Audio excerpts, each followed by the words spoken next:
সকল বাতিল ভোট, আবার বলতেছি, সকল বাতিল ভোট কিন্তু প্রেসিডেন্ট অফিসারকে চ্যালেঞ্জ করে এগুলো প্রমাণ করতে হবে। এগুলো কিন্তু খামখেয়ালি করে হবে না। প্রার্থীকে নিয়ে কিন্তু সব জায়গায় যাওয়া সম্ভব না। একটা কেন্দ্রে আসছি দিল্লি। ঢাকা ৮ আসনের একটা ভয়েস রেকর্ড আপনাদেরকে একটু শোনাতে চাই। ঢাকা ৮ আসনে, যেটা ইতিপূর্বে আমি পোস্ট করে জানিয়েছিলাম, লাইভেও আমরা বলেছিলাম যে ঢাকা ৮ আসনে যেই ভোটগুলো ফল্ট ভোট হয়েছে, যেই ভোটটা মার্কার বক্সে পড়ে না, আপনারা জানেন যে নির্দিষ্টভাবে আরপিওতে উল্লেখ আছে মার্কার বক্সে ভোটটা দিতে হবে। ভোটটা মার্কার নামের উপরে পড়লেও হবে না, কিংবা এর বাইরে পড়লেও হবে না। আমরা দেখেছি এর বাইরে খালি যে জায়গা আছে সেখানে সিল দেওয়া হয়েছে, সেই সিলকে ধানের শীষের পক্ষে কাউন্ট করা হয়েছে। কাউন্ট করে সেটাকে বিবেচনায় নিয়ে ঢাকা ৮ আসনে এক ধরনের ফলাফল ঘোষণা করার চেষ্টা করা হচ্ছে। তো আমরা প্রথমে যখন রিটার্নিং কর্মকর্তার কাছ থেকে জানতে চাইলাম, তিনি বললেন যে তাকে ইসির সেক্রেটারি মৌখিকভাবে নির্দেশনা দিয়েছেন যে বক্সের বাইরের ভোটটাও ধানের শীষ বলে কাউন্ট করা যাবে। পরে আমরা ইসি সেক্রেটারির সাথে কথা বললাম, ইসি থেকে আমাদেরকে জানানো হলো যে তারা কোনো এ ধরনের নির্দেশনা দেন নাই, এটা প্রিজাইডিং অফিসার রিটার্নিং কর্মকর্তার সিদ্ধান্ত। তো তাহলে এই যে একজন থেকে আরেকজন এই যে বল পাস করার মতো চলছে, এটা স্পষ্টভাবে বোঝায় যে এখানে একটা ফলাফল ট্যাম্পারিং হচ্ছে। এবং আমরা এটার প্রমাণও পেয়েছি। যিনি ঢাকা ৮ আসনের প্রার্থী, তার ভাগ্নের একটা কল রেকর্ড আমরা পেয়েছি, সেখানে তিনি ঠিক একই কথাগুলো বলছেন, যে সেটা আমরা আপনাদেরকে একটু শোনাতে চাই। সকল বাতিল ভোট, আবার বলতেছি, সকল বাতিল ভোট কিন্তু প্রেসিডেন্ট অফিসারকে চ্যালেঞ্জ করে এগুলো প্রমাণ করতে হবে। এগুলো কিন্তু খামখেয়ালি করে হবে না। প্রার্থীকে নিয়ে কিন্তু সব জায়গায় যাওয়া সম্ভব না।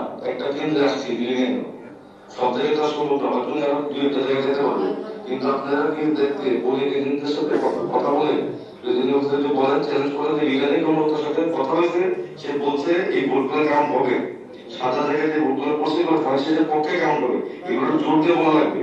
জিনিসটা কিন্তু খামখেয়ালি করলে আমরা আমাদের সবার লস, আপনারও লস, আমারও লস। আমি আমাকে নিয়ে আসার চেষ্টা করতেছি কয়েকটা কেন্দ্রে, না পারলে প্লিজ আপনারা নিজেদেরকে কাজটা করেন। আমাদের কাছে স্পষ্ট মনে হচ্ছে যে এটা এক ধরনের ষড়যন্ত্র। কেউ নাসিরউদ্দিন পাটোয়ারির বা নির্বাচনী কাজে নিয়োজিত কেউ কেন গিয়ে নাসিরউদ্দিন পাটোয়ারিকে হারানোর জন্য, ফলাফল পরিবর্তন করার জন্য চেষ্টা করবে?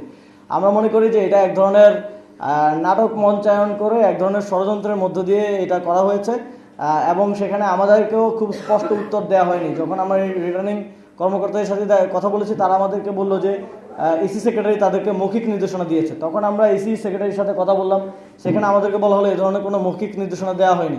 আমরা তাদেরকে দাবি করেছি যে আপনাদেরকে মৌখিক নির্দেশনার মধ্য দিয়ে তো আর আরপিও পরিবর্তন করা যায় না, লিখিত কোনো নির্দেশনা আছে কিনা, লিখিত কোনো নির্দেশনা আমাদেরকে দেখানো হয়নি। তো যেই তৌসিফের কথা বলছেন, আমরা নিশ্চিতভাবেই বলতে পারি যে তিনি হয়তো অনুপ্রবেশ করেছেন, এবং তিনি এখানে এক ধরনের অনুপ্রবেশ করার মধ্য দিয়ে এই ফলাফল পরিবর্তন করার চেষ্টা করে থাকতে পারেন। এই বিষয়টি আমরা বিস্তারিত আমরা দেখব। আমরা নাসিরউদ্দিন পাটোয়ারি সহ সেখানে আসন পরিচালক, চিফ এজেন্ট যারা আছেন কথা বলে এই বিষয়টি দেখব। ভোটগুলো পুনরায় কাউন্ট করতে হবে, এবং যেই ফল্ট ভোট, সেই ফল্ট ভোটগুলোকে বাতিল ঘোষণা করে সেখানে একদম সঠিক ভোটে কে নির্বাচিত হয়েছে সেটা জাতির কাছে প্রকাশ করতে হবে। রোগ জীবাণু সব জায়গায়, সারাদিন সাবধানে। বাচ্চারা সারাদিন প্রমিস রাখবে? অসম্ভব। এজন্যই ডেটলের নতুন প্রমিস, জীবাণুর বিরুদ্ধে 12 ঘন্টার সুরক্ষা বলয়। ডেটল।